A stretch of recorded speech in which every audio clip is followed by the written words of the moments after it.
कार्यालय प्रधान जिला एवं सत्र न्यायाधीश बिलासपुर की तरफ से सीधी भर्ती का एक विज्ञापन जारी किया गया है और इस विज्ञापन में 31/1/2025 तक आवेदन मंगाए गए हैं। दोस्तों नमस्कार, आप देख रहे हैं जीरो पीरियड और ये जो विज्ञापन है जिसके बारे में हम आज डिस्कस कर रहे हैं वो जारी किया है हाईकोर्ट बिलासपुर ने, सेशन कोर्ट बिलासपुर ने।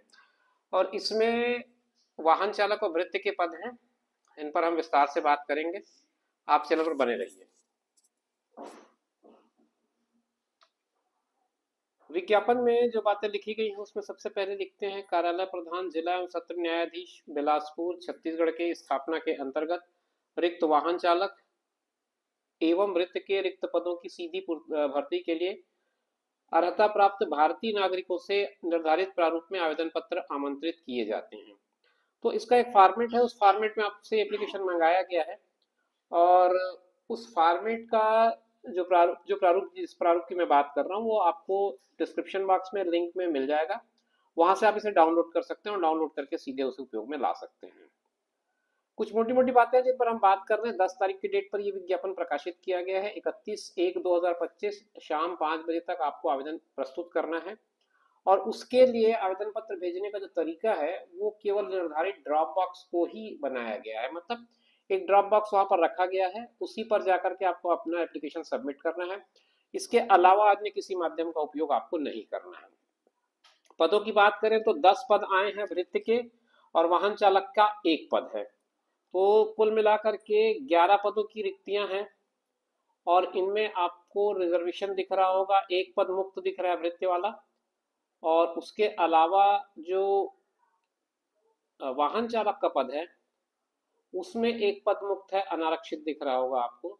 और ये आरक्षित पदों में जो अलग अलग मामला है, मुक्त, महिला, भूत, पुरुष सैनिक, ये सारा कुछ इसमें आपको दिख रहा होगा। तो ये डिस्ट्रीब्यूशन आप इसमें टेबल में देख सकते हैं, समझ सकते हैं। अगर इन पदों पर वेतनमान की मैं बात करूं तो वेतनमान जो है वो L4 का मैट्रिक्स बताया 19,500 से 62,000 के बीच का रेंज है। ग्रुप सी की पोस्टिंग है। और भर्ती की पात्रता एवं शर्तों की बात करें, पात्रता एवं शर्तों की बात करें तो वाहन चालक के लिए जो पात्रता है उसमें 8वीं पास मांगा है। उसके अलावा स्थानीय बोली यानी कि छत्तीसगढ़ी का ज्ञान होना जरूरी है और LMV परिवहन वाणिज्यिक वाहन चालन की वैध अनुज्ञप्ति यानी कि एक वैलिड लाइसेंस आपके पास होना जरूरी है। ऐसा योग्य वाहन मैकेनिक जिसके पास ITI का प्रमाण पत्र होगा उसको प्राथमिकता दी जाएगी। वाहन मैकेनिक होना चाहिए, मतलब आपके पास उसका ITI से सर्टिफाइड एक सर्टिफिकेट होना जरूरी है। आवेदित पद के संबंधित कार्य अनुभव का प्रमाण पत्र जैसे कुक है, प्लम्बर है, इसका अगर कोई आपके पास हो तो उसे आप संलग्न कर दें। इसी तरह से वृत्ति की बात करें तो इसमें 8वीं उत्तीर्ण यहाँ पर भी मांगा गया है, स्थानीय बोली या भाषा का ज्ञान मांगा गया है। और अशासकीय या शासकीय संस्थान में अगर आपका कार्य का अनुभव है तो उसे अटैच करें। किसी निजी संस्थान या निजी व्यक्ति का जो अनुभव प्रमाण पत्र है वो मान्य नहीं किया जाएगा।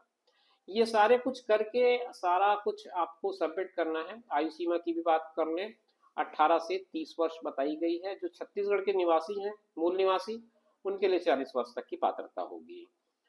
अब अधिकतम सीमा 45 वर्ष की बताई गई है।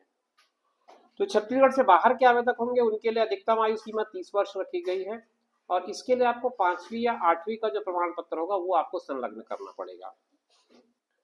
आगे की प्रक्रिया के बारे में मैं आपको बता दूं, जिन अभ्यर्थियों का आवेदन पत्र समयावधि में कार्यालय में प्राप्त होगा उनकी स्क्रूटनी की जाएगी। स्क्रूटनी के बाद पात्र और अपात्र की सूची जारी कर दी जाएगी जिला एवं सत्र न्यायालय बिलासपुर की वेबसाइट पर। यह वेबसाइट का ID है, आप चाहें तो नोट कर लें। और यहाँ पर अपलोड होगी और उसके बाद जो भी दावा आपत्ति है वो मंगाई जाएगी और फाइनल जो लिस्ट होगा उसके बाद वो भी इसी वेबसाइट पर आपको अपलोड कर दिया जाएगा। तो इस वेबसाइट पे आप नजर बनाए रखें।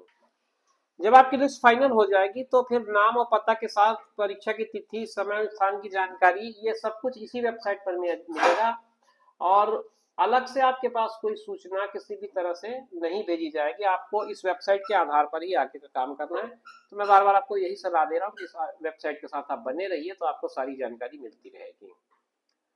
ये फिर से एक बार उसी बात को डार्क लाइन में लिखे हैं कि आप प्रवेश पत्र को इसी वेबसाइट से डाउनलोड करेंगे और डाउनलोड करके अपना फोटो उसमें पेस्ट करेंगे और एक वैलिड ID कार्ड के साथ निर्धारित परीक्षा तिथि, समय और स्थान में उपस्थित होंगे। निर्धारित जो तिथि होगी उस पर आपको परीक्षा देना है, उसके पहले आपको वैलिड आईडी के साथ वहां पर उपस्थित होना होगा। अगर आपको परीक्षा की सूचना विलंब से प्राप्त होती है तो उसके लिए कार्यालय की जिम्मेदारी नहीं होती, इसलिए आपको वेबसाइट के साथ अपडेट रहना जरूरी है। अभ्यर्थियों की संख्या अगर अधिक होती है तो जो कौशल परीक्षा होगी, स्किल टेस्ट होगा, उसमें शॉर्ट लिस्टिंग की जाएगी। और इसके लिए जो क्राइटेरिया है वो जिला सत्र न्यायाधीश बिलासपुर के द्वारा गठित समिति बनाएगी। आवेदन पत्र कैसे प्रस्तुत करेंगे वो मैं आपको बता देता हूँ। पूरा भर के आपको अपने आवेदन को 10/1/2025 दिन गुरुवार की शुक्रवार की प्रातः 11 बजे से, यानी कि इस डेट से शुरू होगा। इस डेट के पहले अगर आपने जमा कर दिया होगा तो वो वैलिड नहीं होगा। तो 10 तारीख से ये शुरू हो चुका है। बद्ध लिफाफे में भरना है, आवेदन पत्र का नाम लिखना है, वाहन चालक या वृत्त, और फिर उसको आपको भेज देना है, यानी डाल देना है ड्रॉप बॉक्स में जाकर के इस पते पर। तो इस पते पर जो ड्रॉप बॉक्स रखा हुआ है उसमें आपको 31/1/2025 के पहले पहले जाकर के जमा कर देना। ध्यान रखें इस बात को, डेट को 31 जनवरी 2025। अन्य किसी भी माध्यम से आवेदन स्वीकार नहीं किए जाएंगे। आवेदन जमा करने की संबंधी पेटी से भिन्न प्रकार जैसे स्पीड पोस्ट, डाक, रजिस्टर्ड ईमेल, कुरियर, फैक्स, इन्होंने बिल्कुल क्लियर कर दिया आपको। इसके अलावा ये जितने भी मैसेजिंग के मीडियम हो सकते हैं, इनमें से किसी भी मीडियम का आपको यूज नहीं करना है, ड्रॉप बॉक्स पर ही डालना है। और जो लाइसेंस की कॉपी लगाएंगे वो ड्राइविंग लाइसेंस स्वप्रमाणित हो और वैलिड लाइव हो, मतलब उसका एग्जिस्टेंस हो अभी। विज्ञापन की जो प्रति है वो आपको जिला सत्र न्यायाधीश बिलासपुर के वेबसाइट से मिल जाएगी। मैंने आपको बताया पहले कि ये आपको यहाँ पर जो लिंक दे रहा हूँ वहां से भी मिल जाएगा, वहां से आप डाउनलोड कर ले। मैं दिखा भी दूंगा थोड़ी देर बाद आपको विज्ञापन का जो आवेदन का जो प्रारूप है उसे, और उसी प्रारूप में ही आपको भेजना है। उससे इतर आप कोई दूसरा प्रमाण पत्र या दूसरा प्रारूप इस्तेमाल न करें। चयन विधि के संबंध में कहते हैं कि वृत्ति पद के लिए आवेदन करने वाले अभ्यर्थियों की अधिकतम शैक्षणिक योग्यता 8वीं होनी चाहिए।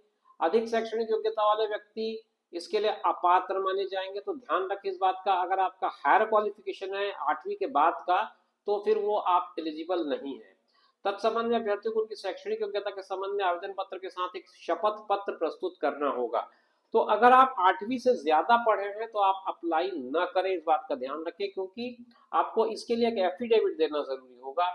तो बेहतर होगा कि आप आवेदन न करें, क्योंकि इसका जो तकनीकी पक्ष है उसको मैं आपको समझाऊं कि भविष्य में जब भी कभी आप किसी तरह का कोई प्रमोशन की मांग करेंगे और आप अपना वो सर्टिफिकेट अटैच करेंगे जो आपने अभी पास कर लिया है, तो फिर आप दिक्कत में आएंगे। तो बेहतर है कि अगर आपके पास ज्यादा योग्यता है 8वीं से तो आप आवेदन न करें। चयन के लिए कौशल परीक्षा होगी जो भर्ती समिति बनाई जाएगी उसके निर्देशन में, और कौशल परीक्षा और साक्षात्कार में अंक प्रदान किए जाएंगे।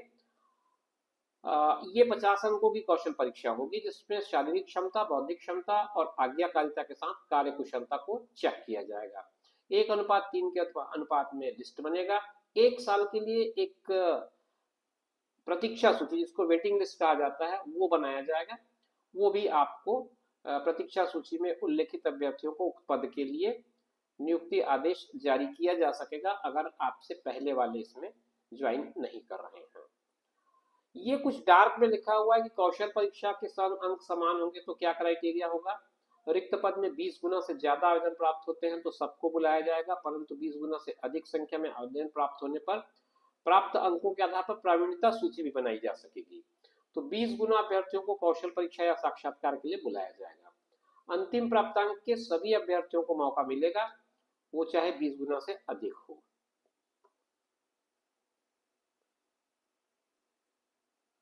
और कुछ महत्वपूर्ण बात इस पे होगी तो मैं आपको दिखा दूंगा।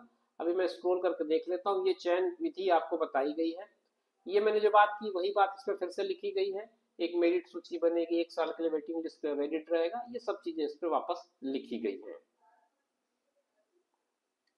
ये चयन समिति के हस्ताक्षर हैं, आप देख सकते हैं।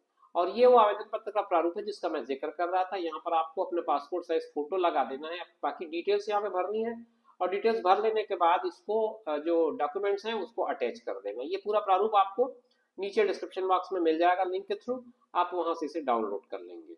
ये देखिए पूरी डिटेल्स आपको भर के देनी है, और ये प्रमाण पत्र आप लगाएंगे उनकी पूरी सूची बना देनी है आपको। घोषणा पत्र अंत में हस्ताक्षर कर देना, एक अंडरटेकिंग देकर, और ये इस तरह से ये पूरी जानकारी इसमें समाहित हो जाती है। तो दोस्तों ये थी जानकारी बिलासपुर की तरफ से जारी की गई थी, जो न्यायालय की तरफ से, उसके लेकर डिस्ट्रिक्ट एडमिनिस्ट्रेशन कोर्ट बिलासपुर की इस विज्ञप्ति का हमने आपके साथ पूरा डिस्कशन किया है। उम्मीद करता हूँ जानकारी स्पष्ट होगी। अगर आप आवेदन करना चाहें तो मौके खुले हुए हैं। शुभकामनाओं के साथ इस वीडियो को मैं यहीं पर विराम दे रहा हूँ। हम आपसे फिर बात करेंगे नए वीडियो में नई जानकारी के साथ। तब तक के लिए दीजिए इजाजत। नमस्कार। अपना और अपने को ख्याल रखें।